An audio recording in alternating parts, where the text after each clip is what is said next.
पढ़ेंगे हीमोफीलिया या ब्लीडर रोग। यह रोग महारानी विक्टोरिया में भी देखा गया था। आइए जानते हैं कि क्या होता है हीमोफीलिया में और यह क्यों होता है, इसमें क्या प्रॉब्लम होती है, सब कुछ डिटेल में जानेंगे। ये जो फिगर देख रहे हैं आप सब ने, यही है महारानी विक्टोरिया। चलिए स्टार्ट करते हैं। हीमोफीलिया या ब्लीडर रोग, नाम से ही स्पष्ट हो रहा है ब्लीडर रोग। ब्लीडर रोग मतलब ब्लड यानी ब्लीडिंग होना, यानी कि ब्लड फ्लो होना, अधिक ज़्यादा ब्लड फ्लो होना। तो ऐसे रोग से ग्रसित व्यक्ति में चोट लगने पर रक्त का थक्का जमने में 30 मिनट से 24 घंटा लगता है और यदि सामान्य व्यक्ति हैं तो उनमें रक्त का थक्का जमने में 2 से 8 मिनट ही केवल लगता है। अब यह भी जान लीजिए कि यह रोग सभी व्यक्तियों में नहीं होता है, क्योंकि यह आनुवंशिक रोग है, एक पीढ़ी से दूसरी पीढ़ी में पहुंचता है। ठीक है। और इसमें यक्ष गुणसूत्र प्रभावित होता है, ना कि वाई गुणसूत्र। यक्ष गुणसूत्र ही केवल प्रभावित होगा। जैसे हम सब वर्णांधता पढ़े थे, यक्ष गुणसूत्र प्रभावित होता था, उसी तरह इसमें भी यक्ष गुणसूत्र प्रभावित होता है। और इसमें भी वाहक महिला होती है। महिला क्या होती है? वाहक होती है। और यह रोग महारानी विक्टोरिया में देखा गया था। हीमोफीलिया 2 प्रकार से होता है, हीमोफीलिया ए और हीमोफीलिया बी। अब बात आई कि ये 2 प्रकार कैसे होते हैं। तो हमको जब चोट लगता है तो रक्त को थक्का बनने में 2 फैक्टर होते हैं, यानी उसे कहते हैं ब्लड क्लॉटिंग फैक्टर। तो ब्लड क्लॉटिंग फैक्टर 8 और ब्लड क्लॉटिंग फैक्टर 9 चोट लगने पर थक्का बनने में हेल्प करते हैं। जिसमें दोनों फैक्टर पाए जा रहे हैं वह स्वस्थ है, और जिसमें दोनों फैक्टर नहीं पाए जा रहे हैं तो वो हीमोफीलिया से पूर्ण रूप से ग्रसित है। और यदि जिसमें जो ब्लड क्लॉटिंग फैक्टर 8 नहीं पाया जाता है वह हीमोफीलिया ए से ग्रसित होता है, और जिसमें ब्लड क्लॉटिंग फैक्टर 9 नहीं पाया जाता है उसे कहते हैं हीमोफीलिया बी। अब बात आई महारानी विक्टोरिया में हीमोफीलिया ए था कि हीमोफीलिया बी। तो महारानी विक्टोरिया में हीमोफीलिया बी था, यानी कि महारानी विक्टोरिया हीमोफीलिया बी की वाहक थी, यानी कि वो बीमारी से ग्रसित नहीं थी, केवल बीमारी को कैरी करती थी, यानी एक पीढ़ी से दूसरी पीढ़ी में पहुंचाने का कार्य करती थी।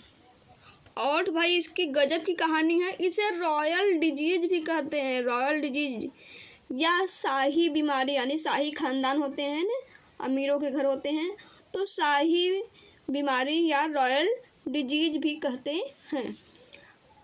और महारानी विक्टोरिया के कारण यह रोग इंग्लैंड, जर्मनी, रूस और स्पेन के शाही परिवार इसके कारण प्रभावित हुए, यानी कि हीमोफीलिया के कारण इंग्लैंड के, जर्मनी के, रूस के और स्पेन के शाही परिवार प्रभावित हुए। अब बात आई कि इन सब शाही परिवार में ये रोग कैसे पहुँचे, तो महारानी विक्टोरिया के कारण। महारानी विक्टोरिया के जो बच्चे हुए उनकी शादी इंग्लैंड के शाही परिवार में, जर्मनी के और रूस के, स्पेन के शाही परिवार में हुई।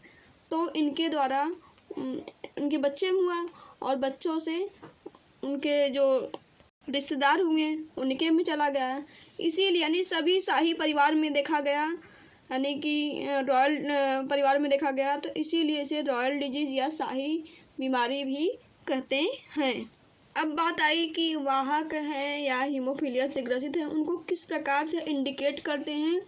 तो यदि वाहक स्त्री है तो उनके डबल यक्ष गुणसूत्र होते हैं, तो उनके एक यक्ष पर एच से प्रदर्शित करते हैं, यानी यक्ष, डबल यक्ष, एच।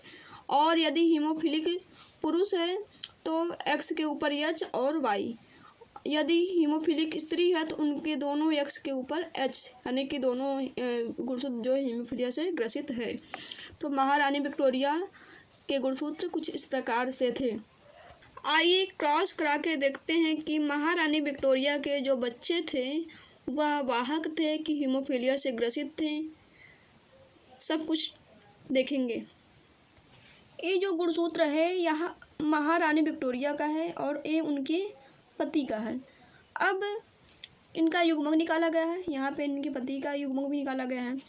तो यहाँ पे देख रहे हैं यदि x से क्रॉस होगा तो x इस यक्ष से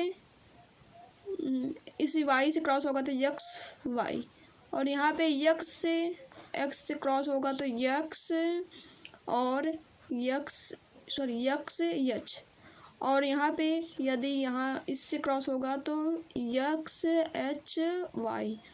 यहाँ पे देख रहे हैं तो उनकी 25% जो बेटी थी, 25% बेटी और नॉर्मल थी, 25% बेटा भी नॉर्मल था।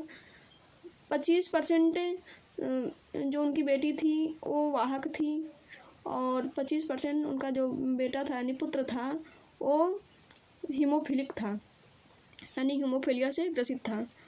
तो कुछ इस प्रकार से लक्षण दिखे। बस आज के लिए इतना ही। वीडियो कैसा लगा है कमेंट करके ज़रूर बताइए और वीडियो को पूरा देखने के लिए धन्यवाद।